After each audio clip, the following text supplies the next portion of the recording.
sebelum kita mendengarkan firman Tuhan, mari kita sama-sama berdoa. Bapa di dalam surga, terima kasih kami masih punya kesempatan untuk mendengarkan sebagian kecil daripada firman-Mu yang sangat luas itu Tuhan.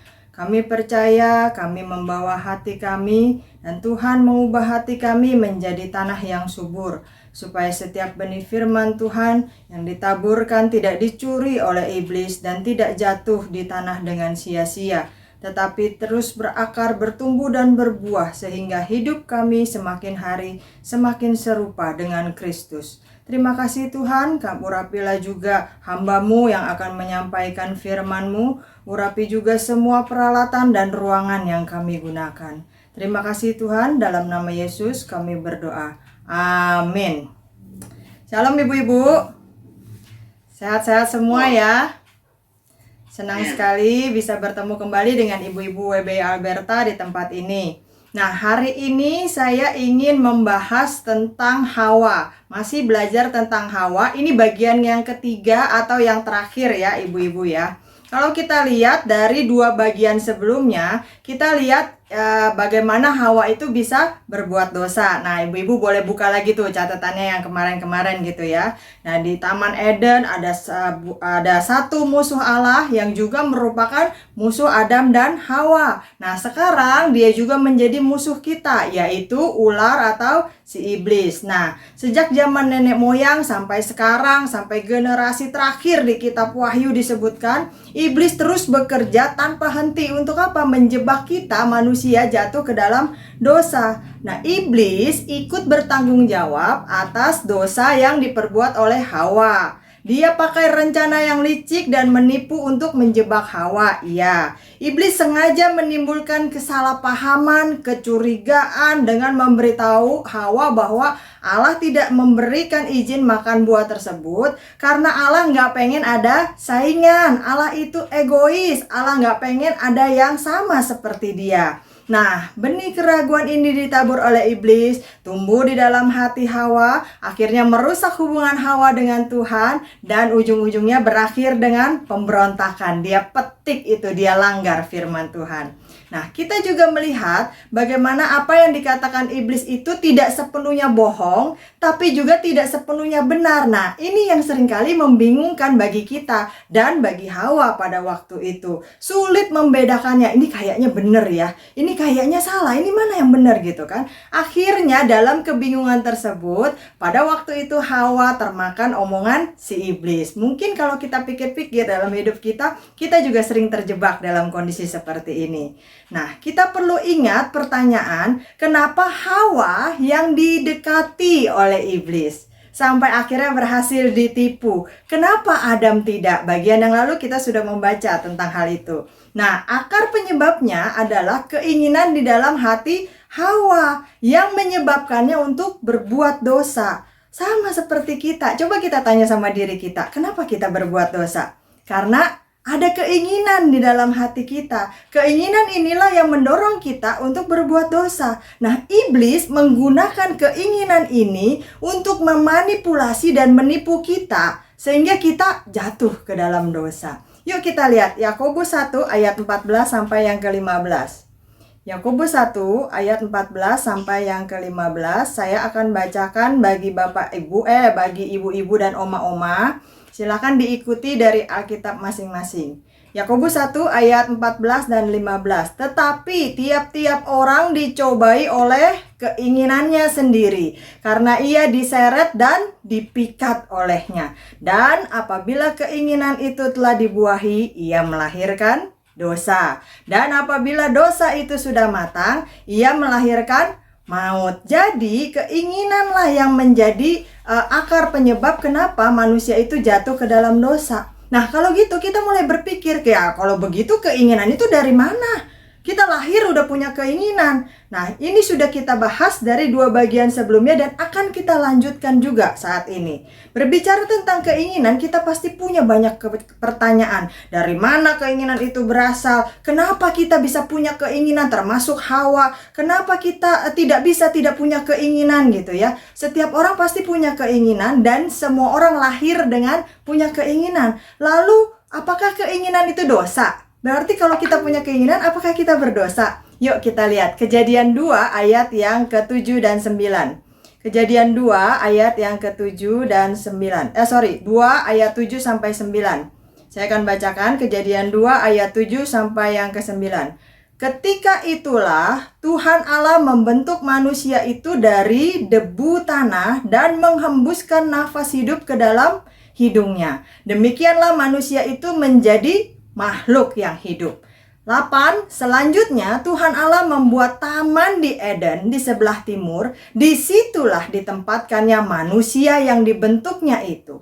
Lalu Tuhan Allah menumbuhkan berbagai-bagai pohon dari bumi yang menarik dan yang baik untuk dimakan buahnya, dan pohon kehidupan di tengah-tengah taman itu, serta pohon pengetahuan tentang yang baik dan yang jahat. Jadi bapak, ibu-ibu, oma-oma, setelah Allah menciptakan Adam, Allah tidak tinggal diam begitu saja. Allah segera mengatur suatu tempat yang sangat bagus, sumber makanan yang enak-enak. Sehingga apa? Keinginan untuk makan, menikmati hal-hal yang indah gitu ya. Terus bahkan keinginan seksual itu sebenarnya diciptakan oleh Allah dan ditaruh memang di dalam diri manusia. Siapa yang taruh? Ya Allah yang taruh. Kalau kita nggak ada keinginan untuk makan, nah biasanya orang bilang apa? Sakit ya, kok makannya dikit, nggak nafsu makan gitu ya. Kayak Ibu Tri beberapa waktu yang lalu ya, nggak nafsu makan. Nah ketika manusia itu nggak nafsu makan, nggak kepengen makan, nggak ada keinginan untuk makan, maka kita dianggap orang sakit begitu ya.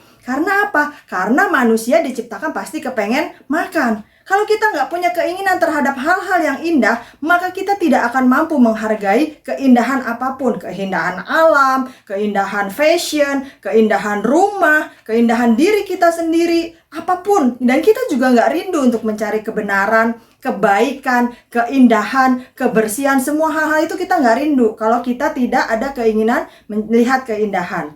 Nah, kalau kita nggak punya keinginan untuk hidup, ibu-ibu, oma-oma, maka kita juga nggak akan terus mencoba untuk bertahan hidup. Contohnya, walaupun kita lagi sakit, walaupun kita lagi nggak nafsu makan, walaupun mungkin makanan yang tersedia di atas meja seadanya, tapi kita akan terus berusaha paksain makan, kita akan terus berusaha paksain minum, karena kita tahu manusia hanya bisa bertahan hidup dengan makan dan minum. Karena kita menghargai hidup, karena kita kepingin terus hidup, maka kita terus bertahan untuk hidup, survive. Nah, kalau kita nggak punya keinginan untuk hidup, otomatis kita juga nggak akan mencari Allah, ibu-ibu, oma-oma.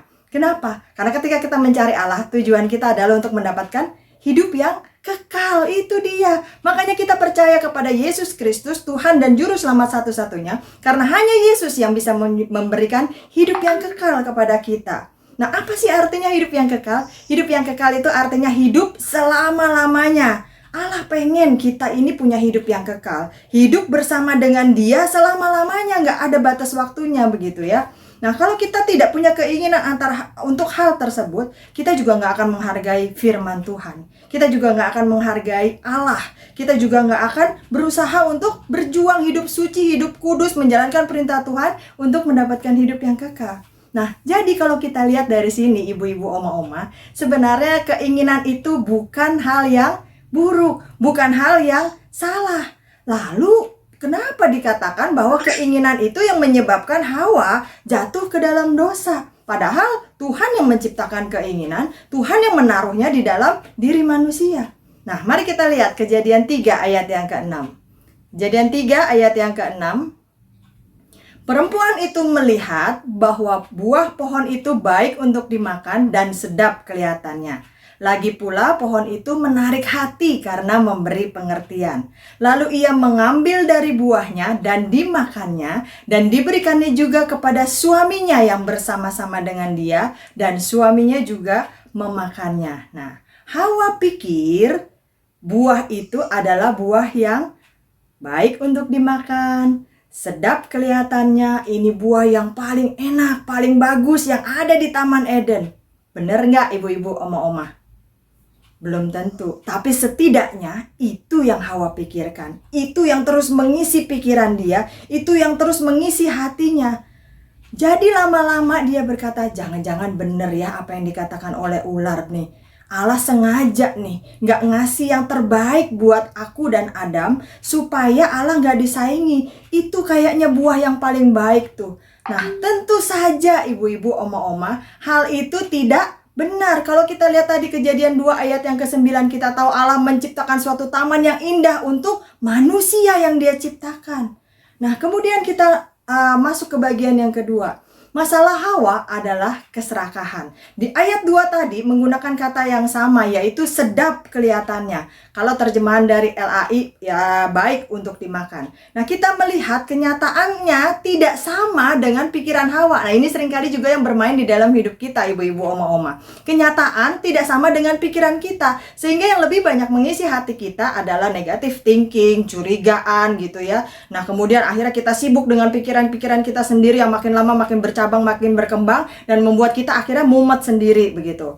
Bukan hanya pohon pengetahuan baik dan jahat saja, tetapi semua buah yang ada di Taman Eden itu sama kualitasnya, sama baiknya, karena Allah yang menciptakannya. Semuanya diberikan kepada Adam dan Hawa untuk dinikmati sesuka hati mereka. Dengan kata lain, Allah memberikan keinginan, artinya keinginan daging gitu ya. Dan karena kita memang butuh untuk bertahan hidup.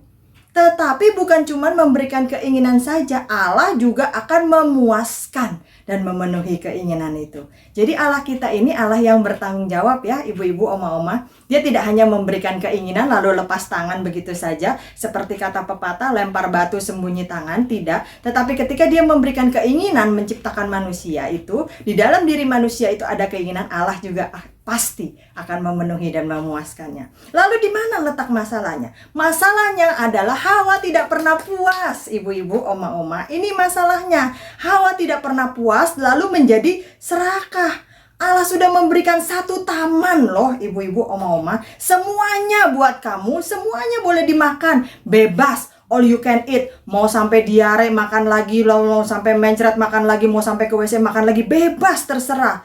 Tetapi Hawa nggak pengen semuanya itu. Hawa nggak puas dengan semuanya itu. Hawa tetap mau yang nggak boleh. Hawa tetap mau yang satu itu. Bukankah seringkali kalau kita pikir hal ini juga berkaitan dengan kehidupan rohani kita. Tuhan memberikan 100% di dalam hidup kita. Tapi kadang-kadang kita korupsi waktu kita untuk Tuhan. 2 jam saja untuk ibadah, mungkin hanya seminggu sekali. Masih kita bolos-bolos, masih kita izin-izin, masih kita absen-absen. Persepuluhan yang Tuhan izinkan untuk kita nikmati, masih kita Tuhan, bulan ini gak bayar perpuluhan deh. Tuhan kasih 100%. Tuhan hanya minta dikembalikan 10%. Lalu kemudian kasih kita kepada Tuhan, masih kita koreksi. Nggak 100% ya Tuhan, nggak segenap hati ya Tuhan, separuh hati aja. Mari kita koreksi diri kita. Jangan-jangan kita merasa tidak puas dengan apa yang diberikan Allah kepada kita. Akhirnya kita menjadi serakah. Kita pengen semuanya, padahal tetap ada bagian Tuhan di dalamnya.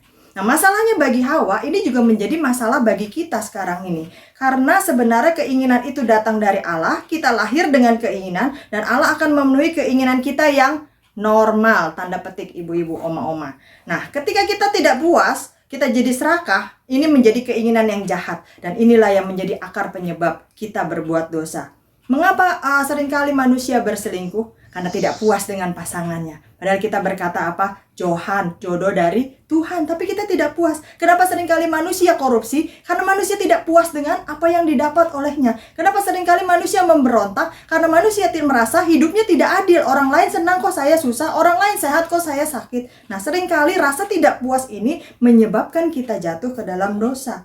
Iblis memanfaatkan keserakahan ini untuk menyebab kita ke dalam dosa. Seperti Hawa, buah-buahan yang boleh dimakan ini kayaknya nggak sebagus yang itu tuh ya. Kayaknya yang itu lebih bagus tuh ya. Kenapa saya nggak boleh makan yang itu ya? Nah, karena pikirannya terus bermain-main, sibuk sendiri, dan iblis masuk ke dalamnya, menambah-nambahin, ngebumbuin, akhirnya Hawa jatuh ke dalam dosa. Inilah kebingungan yang disebabkan oleh keserakahan. Ternyata ibu-ibu, oma-oma, setelah Hawa mencicipi buah tersebut, toh nggak seenak atau sebaik yang dia bayangkan. Mungkin seringkali kita pikir apa? Enak tuh, cobain ya, pas dimakan Sama aja nih beli buah di tempat yang mahal yang ada tempelannya bermerek gitu ya, harganya berlipat-lipat, sama beli buah yang di pasar misalnya begitu. Kok sama aja nih, dimakan apel-apel juga misalnya. Nah, seringkali kenyataan tidak sesuai dengan apa yang kita pikirkan. Ketika kita melakukannya, oh, hal ini tetap tidak memuaskan. Manusia akan terus mencari kepuasan dan menginginkan hal yang lain. Satu hal dia dapat, dia akan minta yang kedua. Dua hal dia dapat, dia akan minta yang ketiga. Tiga hal dia dapat, dia akan minta yang keempat, dan seterusnya. Saya ingat seorang hamba Tuhan pernah memberikan contoh. Coba ya, ibu-ibu, oma-oma punya buku tabungan ya. Nah, kalau kita lihat angkanya di depannya angka 1, terserahlah nolnya berapa begitu ya, asal jangan nol di depan. Nolnya mau ada 3, mau 6, mau ada 9 atau lebih daripada itu terserah. Tapi di depannya angka 1, kita pasti akan merasa sedikit. Naik angka 2, lumayan. Angka 3, berasa kayaknya gue jadi orang kaya nih gitu kan. Angka 4, makin banyak. Nyampe angka 5 rasanya udah makin senang, duitnya makin banyak gitu ya. Sekali lagi terserah nolnya di belakang berapa. Udah nyampe angka 6, makin banyak. 7, merasa makin banyak. 8, udah makin banyak. 9, makin banyak. Udah nyampe 10, di depannya ada angka 1 lagi ya, padahal ada nolnya, kita merasa sedikit lagi. Manusia tidak pernah puas dengan apa yang Tuhan kasih. Manusia akan terus bergumul untuk memperoleh lebih banyak. Yuk kita lihat 1 Timotius 6 ayat 6 sampai yang ke-9. 1 Timotius 6 ayat 6 sampai yang ke-9. Memang ibadah itu kalau disertai rasa cukup memberi keuntungan besar. Sebab kita tidak membawa sesuatu apa ke dalam dunia ini, dan kita pun tidak dapat membawa apa-apa keluar. Asal ada makanan dan pakaian, cukuplah. Tetapi mereka yang ingin kaya terjatuh ke dalam pencobaan, ke dalam jerat, dan ke dalam berbagai-bagai nafsu yang hampa dan yang mencelakakan, yang menenggelamkan manusia ke dalam keruntuhan dan kebinasaan. Jadi yang ketiga kita masuk sekarang. Keserakahan berawal dari ketidakpuasan. Dalam bagian yang lalu kita sudah menyinggung hal ini ketika kita bicara kenapa Hawa bisa tertipu karena Hawa serakah. Nah, sekarang kita akan lihat lebih jauh lagi tentang hal ini. Keserakahan berasal dari rasa tidak puas. Bagaimana agar kita tidak serakah kalau gitu ya kan? Supaya kita tetap merasa puas, supaya kita tidak serakah dan tidak jatuh ke dalam dosa. Nah, inilah sebabnya Alkitab selalu mengajar kita untuk bersyukur. Susah Bu, bersyukur. Gimana mau bersyukur kalau apa yang saya doakan beda sama kenyataannya? Nah, bersyukur ini adalah salah satu perjuangan kita, wujud kita untuk merasa puas. Menurut pepatah Tionghoa berkata, orang yang selalu merasa cukup akan merasa gembira. Seringkali saya katakan begini, kita di sini masih makan 3 kali sehari ya, walaupun mungkin ada ibu-ibu oma-oma yang makannya 2 kali atau yang makannya 5 kali. Bukan urusan mampu atau tidak mampu, tetapi itu kapasitas masing-masing. Nah, masih bisa makan 3 kali sehari, kita harus bersyukur kepada Tuhan. Tapi seringkali walaupun kita makan 3 kali sehari, kita nggak bersyukur kepada Tuhan. Karena apa? Kita lihat tetangga sebelah kok makannya KFC, Burger King, begitu ya, pizza dan lain-lain. Sedangkan kita cuma makannya nasi sama ceplok telur. Intinya sebenarnya apa? Kalau kita masih bisa makan, harusnya bersyukur karena masih banyak orang lain yang mau makan ayam goreng saja mesti tunggu hari ulang tahunnya, dan itu pun cuma dapat 1 potong. Pernah saya saksikan juga dalam khotbah yang lalu bagaimana seorang pemulung membawa anaknya yang sedang berulang tahun pada waktu itu untuk pergi ke warteg, dan anaknya hari itu bisa makan nasi uduk sama ayam goreng 1 potong karena dia berulang tahun. Sedangkan kita mungkin bisa makan ayam goreng 1 ekor tetap merasa tidak bersyukur. Nah, apalagi kita sebagai anak-anak Tuhan yang dipuaskan ketika kita mengandalkan Tuhan. Memang doa kita belum dijawab, memang sakit kita masih ada, memang anak-anak kita belum berubah, memang suami kita mungkin masih kasar, memang keuangan kita masih morat-marit, tetapi ketika kita mengandalkan Tuhan, hati ini dipenuhi dengan sukacita dan damai surgawi. Sukacita karena bersama dengan Tuhan, bukan sukacita karena duit kita banyak, bukan sukacita karena keadaan kita baik-baik saja, tetapi sukacita karena kita berada dekat Tuhan. Ada lagunya kan ibu-ibu, oma-oma ya? Hanya dekat Allah saja aku tenang. Artinya ketika kita berada di dekat Allah, belum tentu gelombang itu reda. Ketika kita berada di dekat Allah, belum tentu kemarau itu berakhir. Ketika kita berada di dekat Allah, belum tentu ada yang transfer ke rekening kita. Ketika kita berada di dekat Allah, belum tentu penyakit kita disembuhkan. Tetapi hanya berada dekat Allah saja bisa membuat kita tenang. Nah, tidak tahu bersyukur menunjukkan sikap yang tidak pernah puas. Itu sebabnya kita terus mengeluh, menggerutu, walaupun rumah kita besar, walaupun anak-anak kita semuanya sudah menikah, walaupun mungkin kita sudah menikmati kebersamaan dengan cucu-cucu, tapi kita terus-menerus menggerutu karena tidak pernah puas. Semua keluhan berasal dari rasa tidak puas dan keserakahan dalam hati kita. Ibu-ibu, oma-oma, di perjanjian lama, Allah memakai kuasanya untuk membebaskan bangsa Israel dari Mesir. Kita hafal ya cerita ini. Tetapi apa yang dilakukan oleh bangsa Israel? Terus menerus bersungut-sungut. Selain dikenal sebagai bangsa pilihan Allah, Israel juga dikenal sebagai bangsa yang terus menerus bersungut-sungut. Sehingga apa? Jarak yang harusnya ditempuh dari Mesir masuk ke tanah Kanaan dalam waktu kurang lebih 3 bulan saja, Allah begitu marah. Allah ingin memproses dan mendidik bangsa Israel, menghukum bangsa Israel supaya bertobat. Allah bawa mereka berputar-putar di padang gurun sampai 40 tahun. Supaya apa? Supaya satu generasi itu habis di padang gurun. Sehingga hanya orang-orang yang layak, orang-orang yang tahu bersyukur, orang-orang yang tahu menghargai karya Tuhan yang boleh masuk ke tanah Kanaan. Karena apa? Di balik keluhan, di balik sungut-sungut, tidak pernah ada rasa puas. Yang ada hanya keserakahan. Lalu kemudian, padahal kita kan selalu dibilang gini, dalam hal apa kita harus jadi seperti Allah? Katanya kita harus jadi seperti Allah, tapi Hawa pingin jadi seperti Allah, kok berdosa begitu kan? Yuk kita kembali. Mari kembali kepada Hawa. Ada keinginan di dalam hati Hawa ingin menjadi seperti Allah. Tadi saya berdoa supaya semakin hari hidup kita semakin serupa dengan Kristus. Lah, berarti salah dong ya? Atau jangan-jangan Hawa yang benar nih? Nah, Iblis bilang Allah tidak ingin Iblis bilang kepada Hawa, Allah tidak ingin Hawa menjadi seperti Allah. Allah itu egois, tidak pengen ada saingan, pengen semuanya ada di bawah dia, nggak mau ada yang kalahin dia. Allah takut kalau ada yang sama seperti dia, maka dia akan ada saingan. Nah, apa benar Allah takut kalau ada orang yang menjadi serupa dan segambar dengan Allah? Tentu saja tidak, ibu-ibu, oma-oma. Kita lihat Kejadian 1 ayat yang ke-26. Ini yang dikatakan oleh iblis kepada Hawa, tetapi sebenarnya itu bohong. Ini kenyataan yang sebenarnya.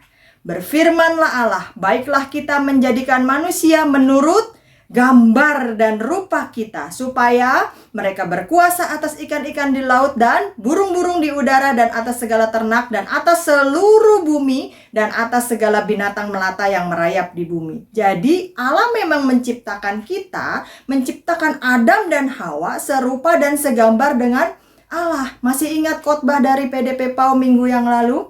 Bagaimana PDP PAU menggambarkan bahwa kita ini manusia yang unik. Allah perlu berdiskusi, Allah perlu berhenti sejenak, Allah perlu pause dulu untuk menciptakan manusia. Sementara ketika Allah menciptakan yang lain-lainnya, Allah tidak perlu berdiskusi, Allah nggak perlu meeting, nggak perlu rapat, Allah langsung berfirman dan jadi. Artinya manusia ini sangat spesial. Kita diciptakan segambar dan serupa dengan Allah. Kemudian kita lihat Matius 5 ayat 48. Matius 5 ayat 48. Karena itu haruslah kamu sempurna. Standarnya apa? Sama seperti Bapamu yang di sorga adalah sempurna. Kita harus seperti Dia. Jadi dari ayat-ayat ini, dari Kejadian, dari Matius, dari penciptaan manusia sampai ke perjanjian baru, jelas kita melihat Allah tidak pernah takut manusia menjadi sama seperti Dia. Malah Allah kepengen manusia menjadi serupa dan segambar dengan Allah. Makanya dari awal diciptakan segambar dan serupa dengan Allah. Lalu terus kalau Hawa jadi pengen seperti Allah, makanya dia makan buah itu, berarti Hawa bener dong. Kan Allah ciptakan manusia seperti itu. Kenapa Hawa jadi berdosa? Kenapa Hawa jadi salah kalau memang seperti itu? Nah, ibu-ibu, oma-oma, Keinginan untuk menjadi seperti Allah ini didorong dengan dua motivasi yang perlu kita perhatikan. Karena dua motivasi ini sangat amat berbeda. Yang pertama, menjadi seperti Allah dalam hal karakternya yang indah, yang baik, yaitu sabar, murah hati, mengasihi, mengampuni, tabah dalam penderitaan. Nah, inilah semua yang diajarkan oleh Kristus. Kita lihat Matius 11 ayat yang ke-29. Matius 11 ayat ke-29. Pikulah kuk yang kupasang dan belajarlah padaku, karena aku lemah lembut dan rendah hati, dan jiwamu akan mendapat ketenangan. Ini yang diajarkan oleh Kristus. Tetapi seringkali kita ingin menjadi seperti Allah karena punya motivasi yang kedua, yaitu ingin punya kekuasaan, ingin punya otoritas, ingin punya kemuliaan, ingin disembah-sembah orang, ingin dipuja-puja orang, ingin bisa berbuat sesuatu lalu dibilang hebat dan seterusnya. Nah, Hawa sama seperti kita ini, ibu-ibu. Biasanya punya motivasinya yang kedua. Jadi ketika Hawa pingin menjadi seperti Allah, dia bukan pingin menjadi seperti karakter Allah yang indah-indah, yang baik seperti Allah menciptakan manusia, tetapi Hawa pingin disembah, Hawa pingin menjadi yang paling berkuasa, Hawa pingin dipuja-puja dan segala sejenisnya itu. Ini yang dimanfaatkan oleh iblis. Sehingga apa? Kesombongan, keangkuhan hidup, keinginan yang seperti itu menuntun Hawa jatuh ke dalam dosa. Nah, sekarang kita lebih mengerti kan kenapa Hawa jatuh ke dalam dosa? Karena keinginan yang buruk dan serakah, ingin menjadi seperti Allah itulah, menyamai Allah itulah yang diperangkap atau ditipu, diperdaya, digunakan oleh iblis untuk menipu dia. Kita bisa belajar dari kesalahan yang dilakukan oleh para leluhur kita, dan kita juga sekarang mengerti kenapa mereka berbuat dosa. Akar masalahnya sama, karena kita keturunan mereka, kita punya masalah yang sama. Nah, sekarang setelah kita memahaminya, ibu-ibu, oma-oma, apa yang harus kita lakukan? Kita harus menghindarinya, belajar dari kesalahan mereka untuk tidak melakukan kesalahan yang sama. Bukan malah ngikutin, udah dari sononya begitu, terusin aja. Jangan kita keliru berpikir bahwa karena kita punya keinginan, karena kita lahir dengan keinginan, udah bawaan orok sejak lahir, maka kita pasti nggak bisa berhenti berbuat dosa. Ya udahlah, ini kan keinginan Allah yang ciptakan. Waktu saya jadi manusia, orok udah punya keinginan. Jadi ya udah, kalau keinginan ini dibawa-bawa ke dosa, menyebabkan saya jatuh ke dalam dosa, ya berarti Allah dong yang salah. Kenapa menciptakan manusia dengan keinginan? Nah, kalau kita berpikir seperti itu, kita akan jatuh ke dalam dosanya Hawa lagi. Ini pemikiran yang salah, ibu-ibu, oma-oma. Tidak bisa dikatakan bahwa Hawa ditakdirkan untuk berbuat dosa, karena kita tidak pernah menyalahkan Allah. Allah selalu baik dalam segala yang diperbuatnya. Tidak pernah punya maksud jahat, tidak pernah punya rencana yang jahat. Bahkan seringkali Allah membereskan kekacauan yang kita buat untuk mengembalikan kita ke dalam rencananya yang baik. Jadi ada jalan untuk tidak berbuat dosa. Hanya kita perlu berjuang keras. Nah, sekalipun Hawa lemah terhadap keinginan dagingnya, kita masuk ke bagian terakhir ya, dia seharusnya tidak melangkah ke arah dosa. Buktinya apa? Adam tidak ditipu oleh iblis. Hawa bisa saja tidak jatuh ke dalam dosa kalau dia menggunakan perlindungan yang Allah berikan. Saya berikan sebuah contoh. Satu kali ada orang yang lagi potong rambut di salon begitu ya. Kemudian biasa kan salon kita bisa ada kaca, kita bisa lihat-lihat keluar begitu. Sambil gunting rambut biasanya karena udah kenal, udah langganan, dia ngobrol. Aduh, nih salon gimana sih? Maunya nyari duit doang nih. Lihat tuh orang di depan pada gondrong katanya. Kenapa sih nggak dipanggilin suruh masuk gitu kan? Kenapa sih nggak diguntingin rambutnya nih salon? Padahal mereka nongkrongnya di depan salon begitu kan? Mungkin orang ini hanya iseng nyeplak-nyeplok sambil ya basa-basi begitu ya. Tetapi kemudian ya orang yang menggunting rambut ini dia bilang begini, salon mah dari dulu juga udah ada Pak di sini. Buka terus, jamnya juga jelas tuh ditempel di pintu. Orangnya aja yang nggak mau masuk. Nah, ketika mendapatkan jawaban seperti ini, kita bisa melihat bahwa apa? Bahwa perintah Allah untuk melindungi kita shield yang Allah berikan bagi kita, perlindungan Allah bagi kita sudah diberikan melalui apa? Aturannya, nasihatnya, sabdanya, firmannya. Pertanyaannya sekarang, mau nggak kita pakai itu untuk melindungi diri kita? Mau nggak kita pakai itu untuk menjaga diri kita? Kalau ibu-ibu bawa payung kemana-mana, seringkali kan dulu pada bawa payung ya, payung yang dilipat lah, payung yang dijadikan tongkat segala macam, alasannya apa? Ntar kalau panas tinggal dibuka. Tapi ketika kita berjalan di tengah panas, payung itu hanya kita bawa dan tidak kita buka, tetap kepanasan nggak? Tetap kepanasan. Tapi bukan berarti tidak ada perlindungan. Ada perlindungan, ada payungnya, hanya tidak kita gunakan. Waktu musim hujan di rumah kita ada payung. Waktu kita mungkin mau keluar ke halaman, ngebukain gerbang, ada yang pulang, tapi kita nggak pakai payung yang ada di rumah kita, tetap kehujanan nggak? Kehujanan. Perlindungannya ada nggak? Ada. Kenapa masih tetap kehujanan? Karena perlindungannya tidak dipakai. Allah memberikan perintah, jangan makan buah pohon pengetahuan yang baik dan jahat. Itu perlindungan yang Allah berikan bagi Adam dan Hawa, supaya tidak jatuh ke dalam dosa. Tapi Hawa pakai nggak perlindungan itu? Enggak. Hawa tidak pakai, Hawa malah menghindari keluar dari perlindungan tersebut, sehingga iblis bisa mendekati Hawa. Ketika ular bicara dengan Hawa, mereka lagi ngapain? Berdiri di bawah pohon pengetahuan baik dan jahat. Taunya dari mana? Karena setelah Hawa mendengar omongan iblis, setelah dia terima semuanya, dia akhirnya apa? Langsung mengulurkan tangannya. Dia petik dan makan. Kalau dia jauh dari pohon itu, dia tidak, Alkitab tidak akan mengatakan mengulurkan tangannya, memetik dan memakannya. Justru karena dia ada di dekat situ, dia bisa langsung mengeksekusi apa yang diomongin oleh iblis. Dia berdiri begitu dekat sehingga dia bisa langsung memetik buah tersebut. Padahal Hawa tahu buah itu gak boleh dimakan, gak boleh disentuh, tapi hatinya lemah.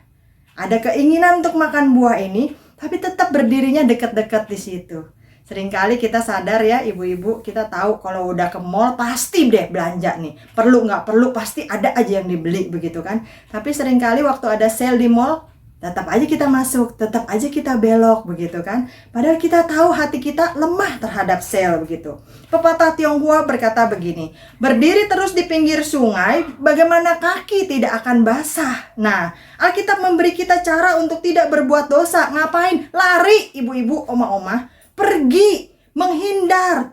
Jangan terus berdiri di sana. Saya ingat kisah Yusuf ketika dia digoda oleh tante Potifar begitu ya, yang sangat terpesona dengan kegantengan Yusuf gitu ya.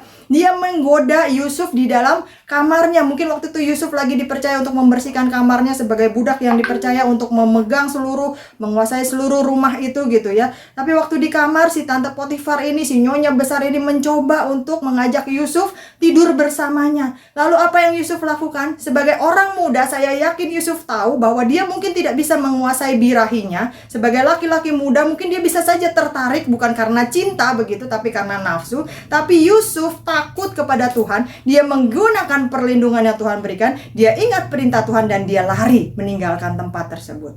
Seandainya saja Yusuf tetap berdiri di tempat, dia terus menerima rayuan-rayuan, belayan-belayan dari tante Potifar, mungkin akhir kisah Yusuf berbeda dari yang kita baca di Alkitab sekarang ini. Tetapi Yusuf lari dari wilayah dosa. Dia lebih memilih menggunakan perlindungan yang Tuhan berikan.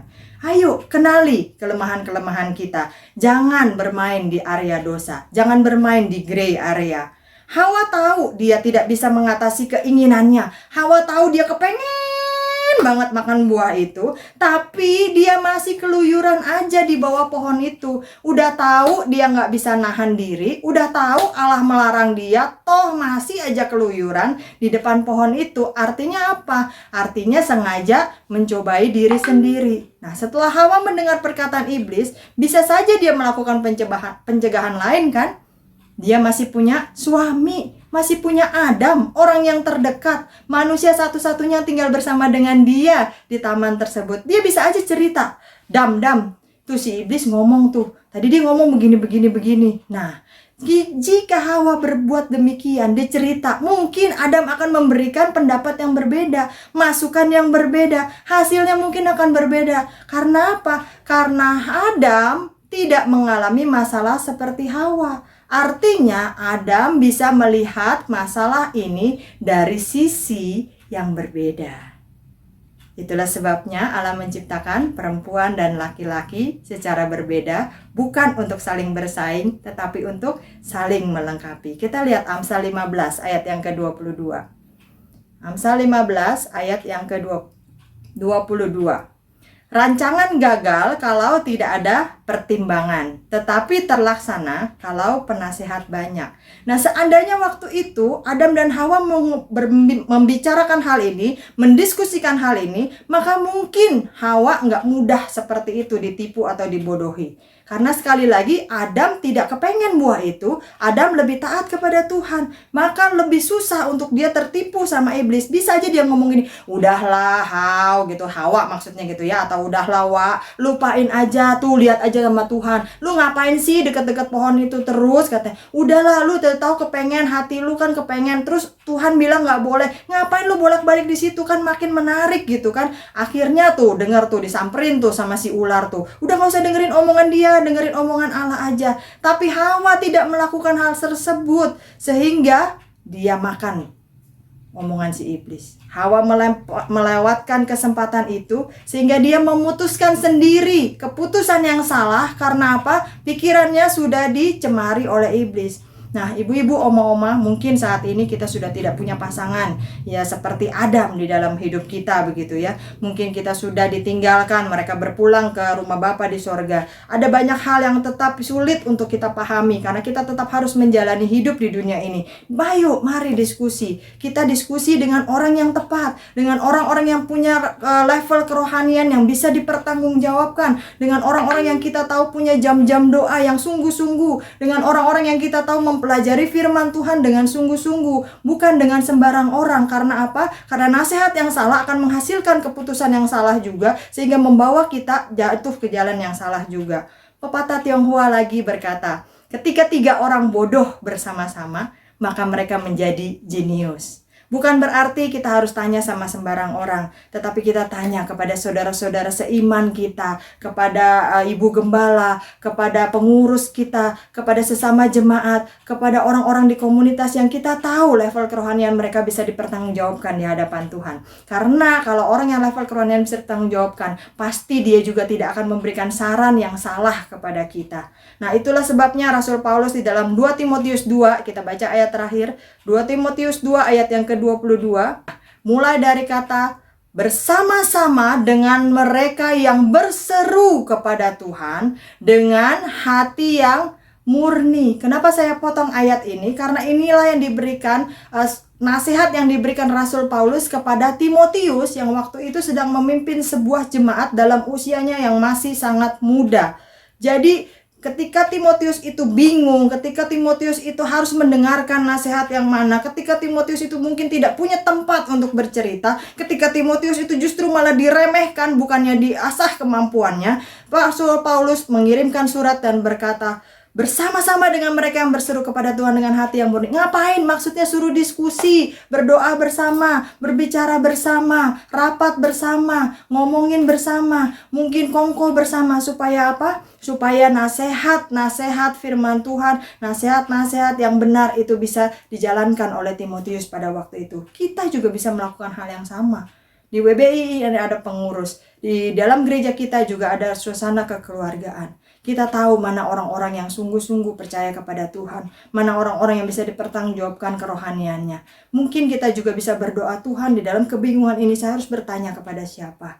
Saya pernah ungkapkan di dalam ibadah bahwa saya punya seorang mentor yang belum lama saya kenal, baru 16 tahun. Semenjak kami pacaran sampai kami sudah punya anak 2. Dan belum lama ini, beberapa bulan yang lalu, Evangelist Lee Wei Chen dipanggil pulang ke pelukan Bapa di surga karena COVID di ICU.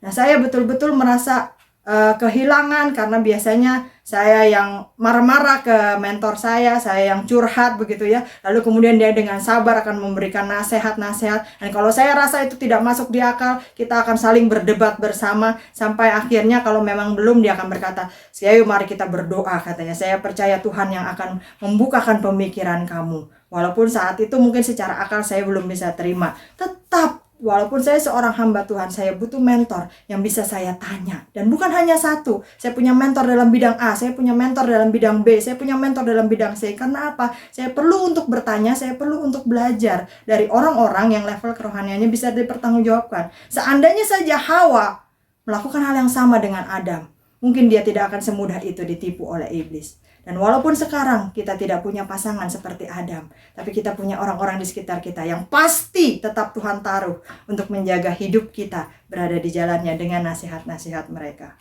Yuk ibu-ibu, kesimpulannya adalah dari 3 bagian selama ini kita belajar tentang Hawa. Kita tutup ya. Kenapa Hawa berbuat dosa? Karena ditipu oleh iblis, dibuat bingung. Iblis selalu ada di sekitar kita. Jadi kita selalu waspadalah gitu ya. Hawa bisa ditipu oleh iblis, kenapa? Karena keinginannya. Adam tidak ditipu karena tidak ada keinginan untuk makan buah pengetahuan pohon yang baik dan jahat. Nah, inilah keinginan seringkali yang menjadi akar penyebab manusia jatuh ke dalam dosa. Hati-hati dengan keinginan kita. Nah, keinginan ini kita bawa sejak lahir, bawaan orok begitu ya. Waktu lahir kita sudah punya keinginan. Keinginan jangan disalahkan karena keinginan berasal dari Tuhan. Sifatnya netral, tergantung kita mau jadi keinginan yang baik atau jadi keinginan yang jahat.